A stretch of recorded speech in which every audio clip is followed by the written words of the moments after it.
आपल्याला काय करायचं, जंगल थीम्स टेक्स्ट टाईप करायचं आणि ते सर्व स्लाईडला अप्लाय करायचं.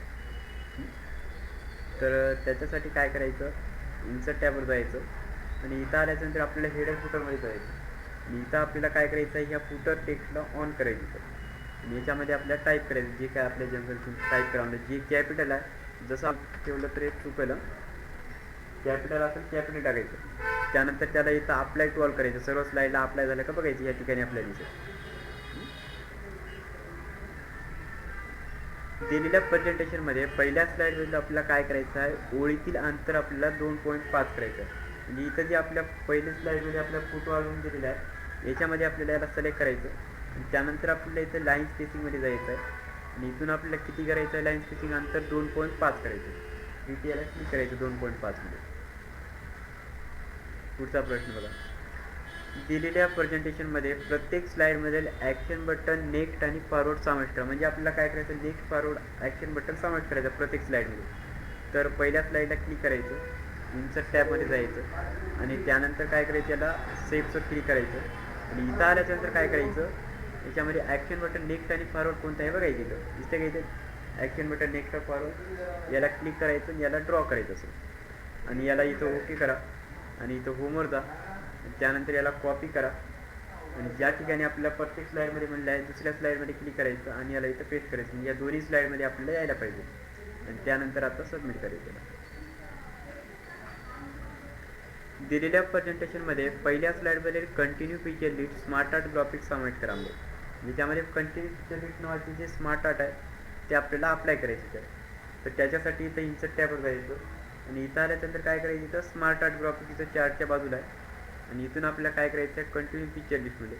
तर इथं आपलं हे कंटिन्यू फीचर लिस्ट आहे, इथं क्लिक करायचं याला आणि नंतर याच्यामध्ये ओके करून याला ॲड करायचं आणि याला सबमिट करा. दिलेल्या पॉवर पॉईंट प्रेझेंटेशनमध्ये टेक्स्ट बॉक्स इन्सर्ट करामध्ये आणि याच्यामध्ये आपल्याला एक वेलकम टेक्स्ट टाईप करायचं टेक्स्ट बॉक्समध्ये. त्यानंतर आपल्याला त्याचं जे फॉन्ट आहे एरियल ब्लॅक करायचं.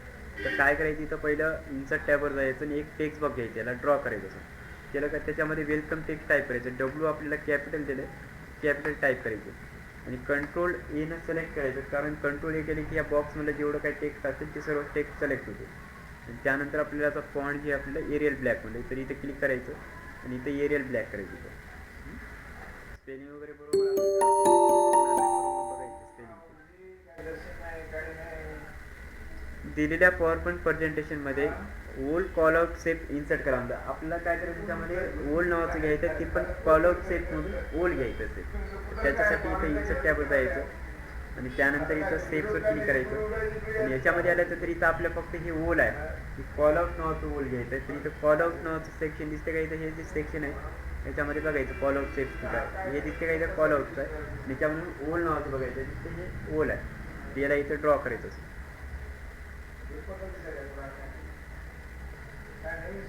दिलेल्या पॉवर पॉईंट प्रेझेंटेशनमध्ये स्माईल फेस नावाचं जे सेफ आहे आपल्याला इन्सर्ट करायचं आहे. तर ते स्माईल फेस माहिती आहे तुम्हाला आता, तर इन्सर्ट टॅबवर जा, सेफला क्लिक करा, त्यानंतर इथं स्माईल फेस घ्यायची इथं असं आणि याला ड्रॉ करायचं. दिलेल्या ॲप्लिकेशनमध्ये एक नवीन रिकामी प्रेझेंटेशन फाईल तयार करा म्हणलं आणि नंतर आपल्याला काय करायचं, फक्त काय करायचं, आपलं एक नवीन रिकामी प्रेझेंटेशन फाईल घ्यायचं, ब्लँक स्लाईड घ्यायची नाही.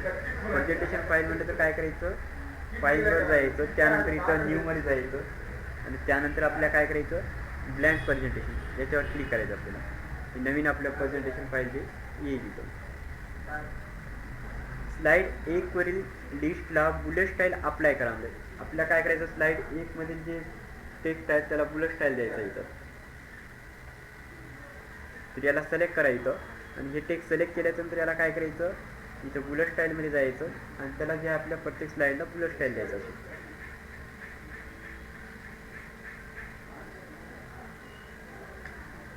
त्यानंतर काय करायचं आहे बघा, स्लाईड क्रमांक 8 कॉपी करा आणि दिलेल्या प्रेझेंटेशनमध्ये सर्वात शेवटी नवीन स्लाईड म्हणून पेस्ट करा. म्हणजे आपला स्लाईड क्रमांक 8 जी स्लाईड आहे आपल्याला 8 नंबरची, तिलाच कॉपी करायचं आणि नवीन स्लाईड म्हणून तेच आपल्याला सर्वात शेवटी अप्लाय करायचं. तर इथं स्लाईड क्रमांक 8ला क्लिक करायचं आणि याला कॉपी करायचं आणि त्यानंतर काय करायचं, जी आपली स्लाईड लास्टची आहे याच्यामध्ये इथं क्लिक करा आणि इथं काय करायचं, याला पेस्ट करायचं. त्यात